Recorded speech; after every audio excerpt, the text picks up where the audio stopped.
Good morning, everyone. Buongiorno. Something that's been on my mind lately is this new age belief called the law of attraction, the infamous law of attraction. We see people using the language of the law of attraction all the time, even if it's something very surface level, like sending good vibes. Another example is the idea of manifestation. Manifestation is the new age substitution for prayer. So today I want to explain why it's harmful for Christians and for everyone in general. Because when we think about the law of attraction, what does it really mean? The idea of the law of attraction essentially is that we as humans are divine, so it blurs the line between the creator and the creature, and it believes that we can attract things based on our thoughts. So if we're thinking about something positive, we can attract good things in our life. And if we're thinking about negative things, we can attract negative things in our life. This is incredibly dangerous because rather than placing our trust in God, we're basically placing trust in ourselves and believing we have that sort of divine power to attract these things. So I see this a lot, and even in some Christian circles, particularly the prosperity gospel circles, where people have this name it and claim it mentality. And not only is it false, but it's actually very dangerous. And if you want my honest opinion, it's actually outright demonic.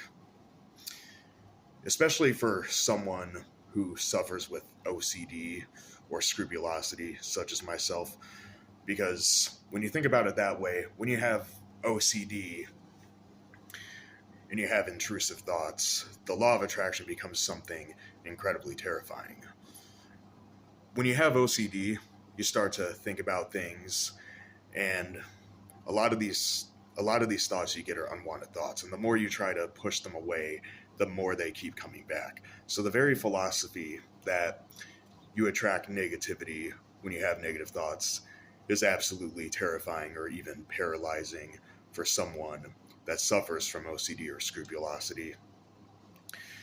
Now, in the Christian faith, we believe that it's not just acting on the sin that's sinful, but if you give way to these thoughts and you willfully dwell in these thoughts, that's also a sin. For instance, if somebody imagines themselves committing adultery, then they have committed adultery in their heart.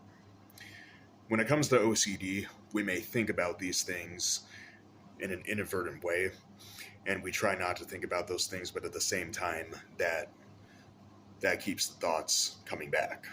The more we try not to think about something and the more we try to focus on not thinking about it, the more power we give to those thoughts. And if we think about the law of attraction and what the law of attraction teaches, for someone with OCD, it's incredibly painful to deal with. Because when we have OCD, we think about things we don't want to happen all the time. So when we think about the law of attraction, we would think about things like, I have the power to destroy the world with just a thought. I have the power to harm someone I care about with just a thought. As someone who has experienced this kind of distress firsthand, I can very adequately say that the law of attraction is gravely demonic, and it's something that should be avoided at all costs. It's one of those things that the church warns against, such as astrology, psychics, and other things like that.